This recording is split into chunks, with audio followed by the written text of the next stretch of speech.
Since the new console was announced, gamers worldwide anxiously awaited for more information, and then they released what the console would look like, some exclusive games, and even the incredible features they would be capable of.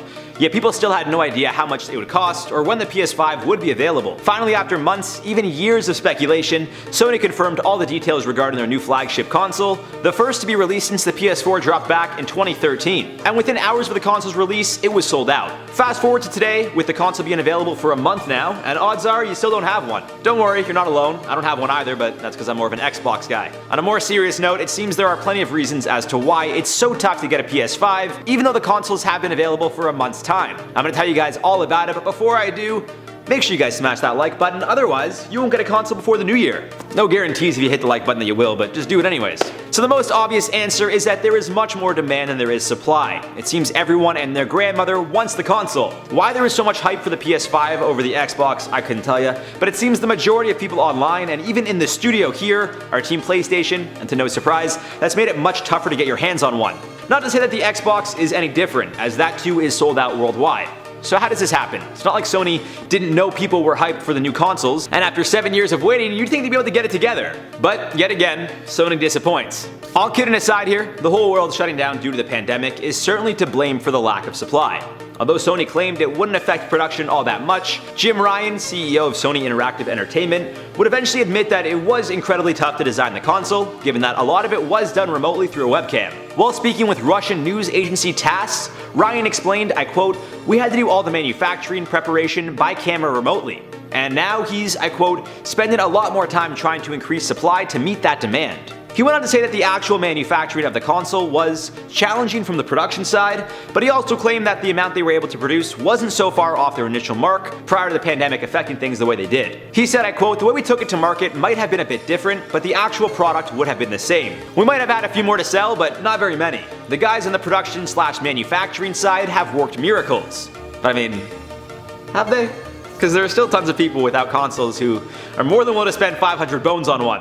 No, I'm just kidding, guys. It seems even without the pandemic, this issue would likely still occur because people are doing what they can to ensure not only Sony could profit off the new consoles, but they can as well. If you don't get what I'm saying, it seems one of the main reasons people can't get their hands on their new console isn't necessarily because Sony couldn't create enough consoles, but because scalpers and bots are buying them in bulk with the sole purpose of reselling. And knowing how tough it is to get one, the profit margins to be made reselling a console are insane. One sold on eBay for over $2,000. It's not such a bad business to get into if you're a heartless scumbag. Odds are, if you've been trying to snag one of your very own consoles, you've been listening very closely for any announcements of online stores restocking. Given that most countries, states, or cities are either locked down or limiting the amount of customers in stores at a time, it seems online is the way to go. Most stores are encouraging online purchases, with the option of picking the console up at the storefront to limit the amount of people physically in store. Which means regardless if you want to go to the store to pick up your console or want it shipped right to your house, you gotta purchase the console online. And odds are when you hear that Walmart or GameStop or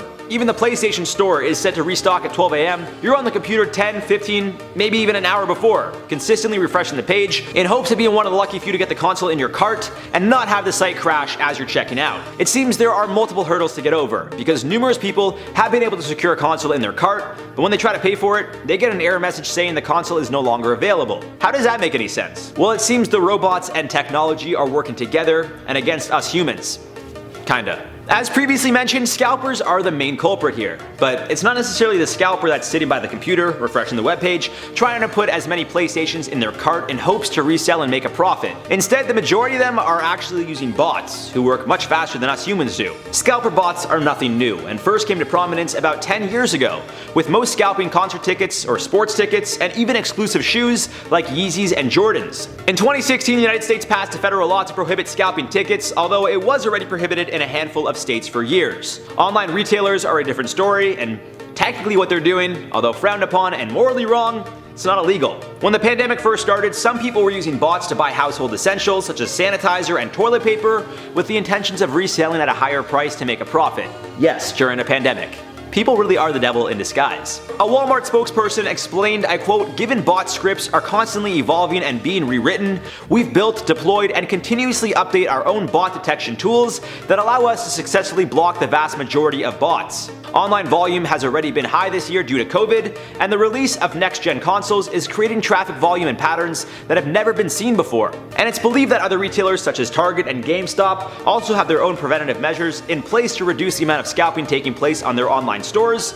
However, they didn't go into as much detail. Some bots disguise themselves to be hundreds of different customers from all over the world in an effort to trick the system into believing they are real people. Others deliberately make the websites crash in an effort to distract the security efforts and allow the bots to be able to bypass the now distracted security systems while they try to get the sites back up and running. Walmart actually claimed that on November 25th, they blocked more than 20 million bot attempts to grab the new console within just 30 minutes of them being available. This really is a bigger deal than I initially thought. And unfortunately, it seems these bots, or scalpers, really are the root of the problem.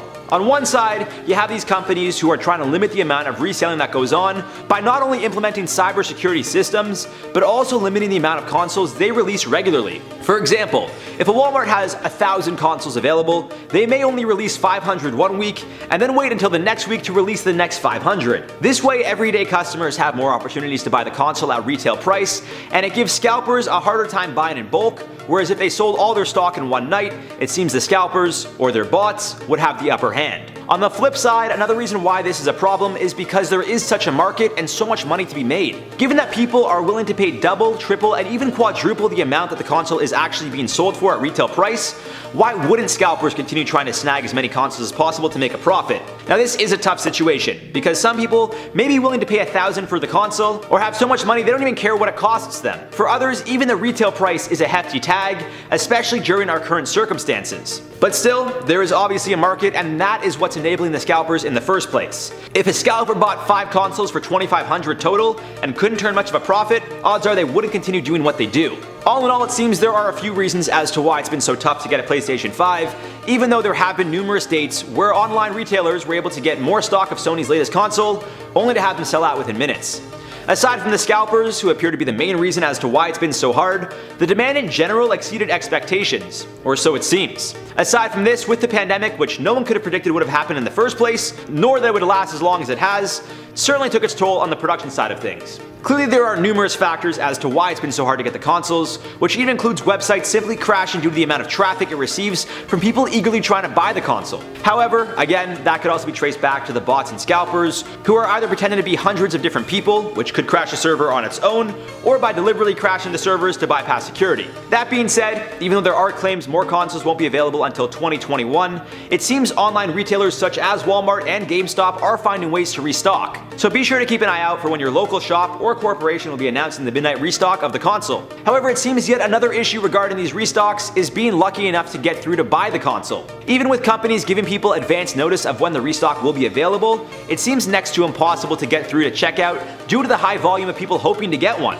At the end of the day, patience is a virtue, and as much as you may want a console, think about how much sweeter it's going to be when you finally get it, knowing how long you've been anxiously waiting. I don't know if that actually meant anything for you guys. Just trying to find like a silver lining for those watching who've yet to get a console. Now, as always guys, let us know your thoughts on this one down below. For now, let's do some comment replies from the video. What if Jake Paul fought KSI? Nick Will said, Jake would be carried out on a stretcher and crying all the way to the hospital, LMAO. I think you guys, honestly, I don't like Jake, but I think you guys underestimate him. Like, KSI just does not look as good, if I'm being honest. I think Jake might even be a better boxer than Logan. As much as I like Logan more than Jake, I think Jake's probably the best out of all of them, if I'm being honest. 2K Manny said Jake would win, honestly, he has better footwork and more experience. That's pretty much what I'm saying. He's fought more professional fights than Logan, KSI, any of those guys. And yeah, he's trained more and he's just done it more, so obviously he should have the upper hand. SGMD889 said, Bronstein, are you Jewish because of your last name, and do you celebrate either Christmas or Hanukkah? Well, I'm just Jewish because, like, I was born to Jews and that's how they raised me. It's not because of my last name. I get what you're saying though. Yeah, it is a Jewish last name. And I celebrate Hanukkah, but it's also Christmas because I got some family members who are also Christian that celebrate, and normally they invite us over. I mean, I personally don't celebrate it, but like I still do because I love Christmas. I like Christmas music. I was listening to it all day today. Hanukkah music just, it doesn't hit the same. Anyways guys, that's it for this one. I've been your host, Jared Bronstein. We'll see you soon. Get the fuck out of here, guy. And after 7 years of waiting, you'd think they'd be able to get their together. Today. Is it behind us? Below us? Who's playing this music? Yeah, I can't tell. It sounds like it's below, but it might be one of these fuckers. Yeah. It's just the delivery. You don't even with a smile, like the being available. Jeez, this really is a bigger deal than I initially thought. I'm not saying geez. If anything, I should say like gee willikers, jolly willikers, you know?